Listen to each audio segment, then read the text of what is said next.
Olá! Hoje a gente vai mergulhar num assunto que, nossa, deu muito o que falar em 2023, né? A chegada do Cristiano Zanin ao Supremo Tribunal Federal. Sim, uma nomeação que, assim, seguiu todo o rito constitucional direitinho, mas que acendeu um debate enorme, principalmente pela ligação dele com o presidente Lula. Exato. A gente analisou fontes sobre o processo todo, o histórico desse tipo de indicação, sabe? E também as voltas que a política dá. O objetivo aqui é entender os passos formais, por que tanta polêmica mesmo sendo legal, e se esse caso é, sei lá, uma exceção ou se faz parte de um padrãozão da nossa política. Perfeito. E se a gente olha o processo formal, não tem muito o que questionar. O artigo 101 da Constituição ele foi seguido à risca. Tudo começou com a indicação do Lula, né? 1º de junho de 2023. Isso, e depois veio a sabatina na Comissão de Constituição e Justiça do Senado, a CCJ. Foi em 21 de junho, quase 8 horas, né? Longa, e ele passou 21 votos a 5. E no mesmo dia já foi para o plenário do Senado para confirmação final. Isso. Aí foi 58 a 18, votação secreta, e a posse ficou para 3 de agosto. E assim, os requisitos formais ele cumpria todos: brasileiro nato, idade. 37 na época, né? Exato, notável saber jurídico, reputação ilibada, tudo lá. O constitucionalista Wallace Corbo até falou que ele era um advogado de grandes causas. Mas a pergunta que não queria calar era: essa proximidade toda com o Lula, isso não arranha um pouco a ideia de reputação ilibada na prática, mesmo que não seja um impedimento legal, claro? É, essa foi a mosca na sopa, né? O centro da controvérsia toda. A ligação era muito forte, não dava para negar. Advogado principal do Lula desde 2013, nos casos da Lava Jato, nossa, aquela operação toda, e ainda casado com a Valesca Zanin Que é Martins. filha do Roberto Teixeira, um dos fundadores do PT. É muita conexão. Exatamente. E isso levantou, claro, dúvidas sobre conflito de interesse, imparcialidade, e teve aquela frase do Lula de 2022, né? Ah, sim. Criticando a ideia de colocar amigo no STF. Essa frase virou munição, né? Com certeza, virou o principal argumento dos críticos. Mas, por outro lado, teve gente importante defendendo que proximidade não é impedimento. Tipo quem? O ministro Barroso, por exemplo.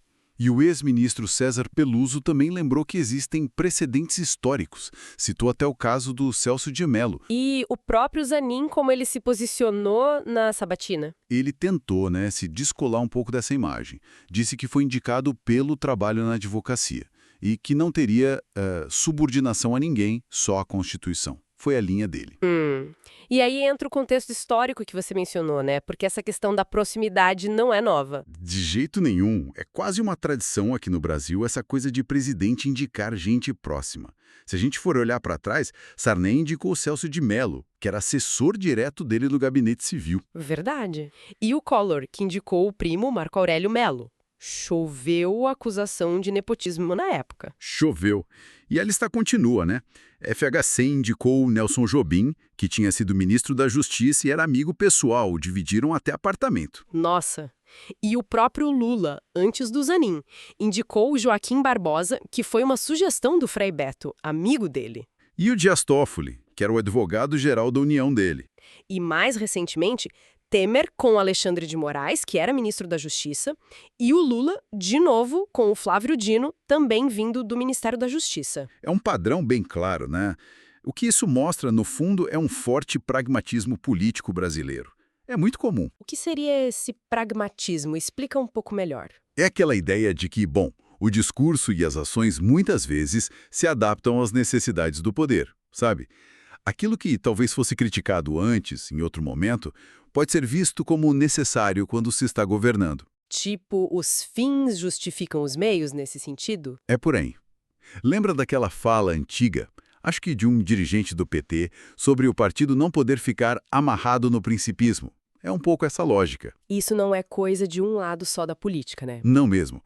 A gente viu o FHC eleito com uma plataforma, depois mudou a política cambial de forma drástica. O Bolsonaro, que criticava a velha política, acabou se aliando ao Centrão. Aquele bloco parlamentar, né? Exato. A Dilma, que defendia a democracia, intensificou a presença militar na segurança pública. O caso Zanin Com essa contradição do discurso anterior do Lula, parece só mais um capítulo dessa história de flexibilidade, digamos assim, política. Entendi. E tem mais um ponto interessante, né? A atuação do Zanin depois da posse. Sim, isso surpreendeu muita gente. Alguns votos dele, principalmente em temas como drogas, direitos LGBTQIA+, foram vistos como mais conservadores. Pegou de surpresa setores mais progressistas que talvez esperassem outra linha. O que pode indicar, talvez, um certo grau de independência em relação a quem o indicou. Pode ser. Já aconteceu com outros ministros no passado também. Mostra que a dinâmica depois da nomeação nem sempre é assim tão previsível, né? Certo. Então, para a gente amarrar as ideias, a nomeação do Zanin seguiu a lei, o rito constitucional, Sim, formalmente impecável. mas a polêmica veio forte por causa da proximidade com o Lula. Só que essa prática de indicar aliados, ela tem um histórico longo no Brasil, né? Frequentemente ligada a esse pragmatismo político, onde o discurso meio que se ajusta conforme a conveniência.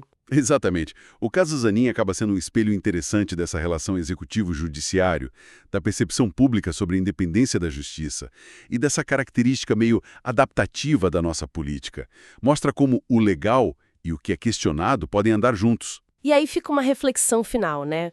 Se essa prática de nomear pessoas tão próximas ao poder para o STF é permitida pela Constituição e, bom, historicamente comum, quais podem ser as consequências disso a longo prazo para a confiança das pessoas na imparcialidade da nossa Corte Máxima? Mesmo que o processo seja legal e que alguns ministros mostrem independência depois. Fica aí para a gente pensar.